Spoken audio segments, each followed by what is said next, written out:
Oh, wow. Okay. Welcome back. We are talking tonight on Open Line about identity depression and how it can affect people who are leaving careers because it's time to retire. We have Ann on line 1.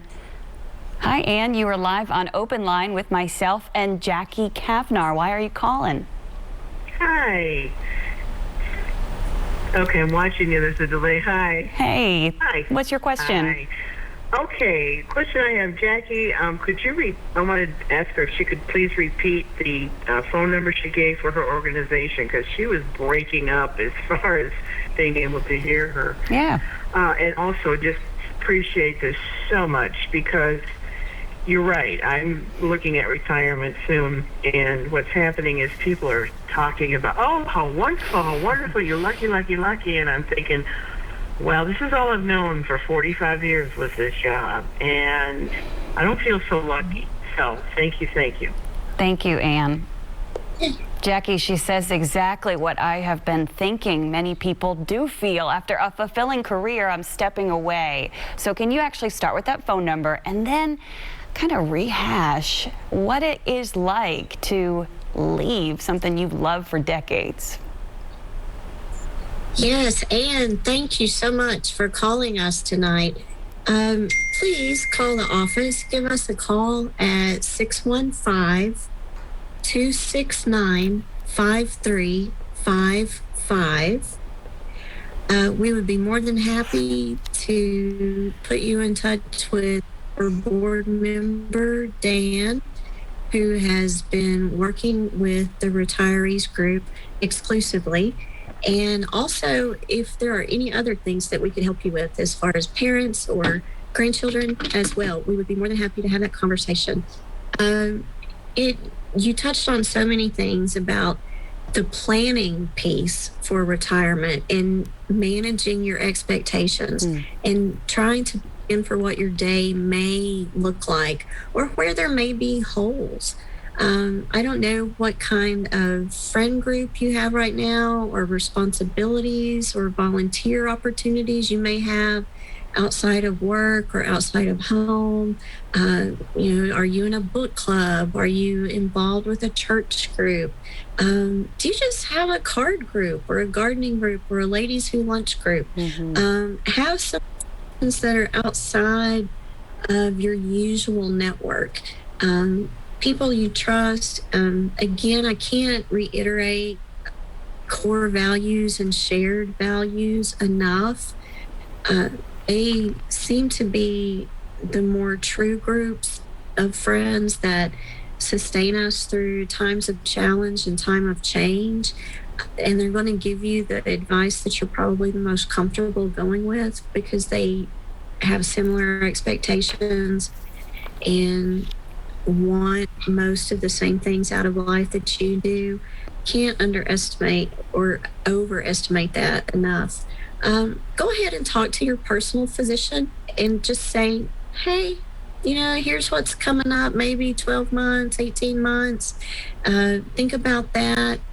I am not a physician, and I will also say I'm not a financial expert or financial planner, but I would maybe check in with one of those as well. A lot of times there's stress and strain. If you're not certain about your finances, just make sure that's a comfortable place where you want to be and where you feel like you can sustain the life that you want and to continue the hobbies that you have. And then on those days where, it's lunch, you still have on your pajamas, and you haven't had a shower in 2 days, and you really just feel like eating cookies. Yeah. Have 2 or 3 girlfriends lined up that you can call. Right. That's wonderful advice. Yeah. I mean, having a bout is not uncommon too. So I love that you make it so that it's okay if you have those few instances where you're just lazy. That's okay. But the advice to line up friends, talk to those people at work, Ann, that say you're going to love retirement, and say I'm going to love it if you're still in it. Right, Jackie? That's right. That's exactly right. And I'm not saying wearing your pajamas to lunch and not having a shower for 2 days is a definite sign of depression. I hate to admit, during COVID this past year, I might have had a few days like that myself. I chalked it up to lazy and didn't have to be anywhere and just kind of savored the opportunity to do that, which is probably more than anybody in Middle Tennessee wanted to know. If those days start to drag into 5 days, 6 days, 10 days, okay, we probably need to talk to somebody. 1 day, once every 6 months, count that as a professional vacation day. Love that. Well, we are talking about a lot of great things, and there are ways for people to not just get in touch with you at the Mental Health of America Midsouth. There are also some important phone numbers if you feel like, this is very serious and I do need to speak to someone. That's the Suicide Prevention Hotline. If you're sitting at home with a pen and a piece of paper, write down what you're seeing on the screen, Jackie. We've got your telephone number up there, the website. We have the Suicide Prevention Hotline, which is 800-273-8255. Also a text line, which is just terrific too. If you're not a talkative person, but you need to connect, that is on the screen too. And that's how you can get in touch with Mental Health of America whenever it's convenient for you. So Jackie, we have said a couple times tonight that COVID-19 has upended all of our schedules, and a particular age group I know has been extremely affected, and it's our older Americans, and that's who we're focusing on tonight too. So how about for those people that are watching and might have a friend or might have a parent in a retirement home? Maybe it was the first year. What a tough first year to have. What should they be paying attention to now that we're reconnecting?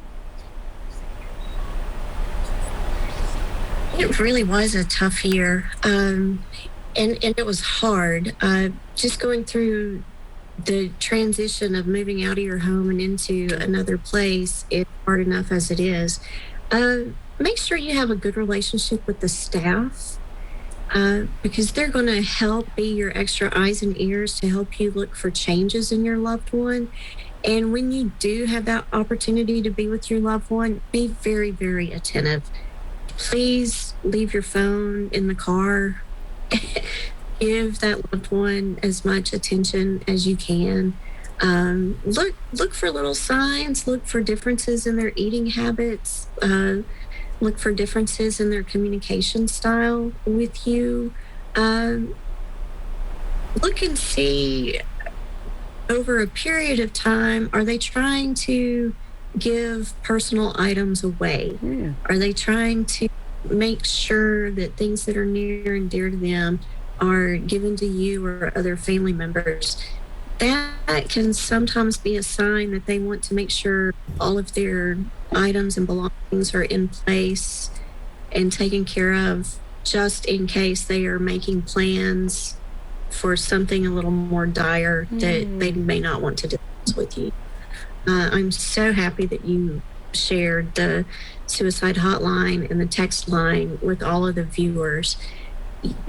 Both of those are 24/7, and at any point you can text 741-741 and the letters TN, the postal abbreviation for Tennessee, and that text line will be answered 24/7, and they can get help to you at any point.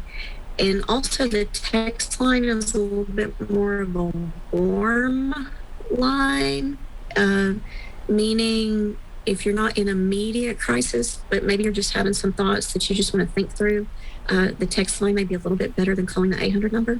But of course, if you are in crisis or a loved one is in crisis, call the 800 number or 911 immediately. Please do not wait. Please do not wait.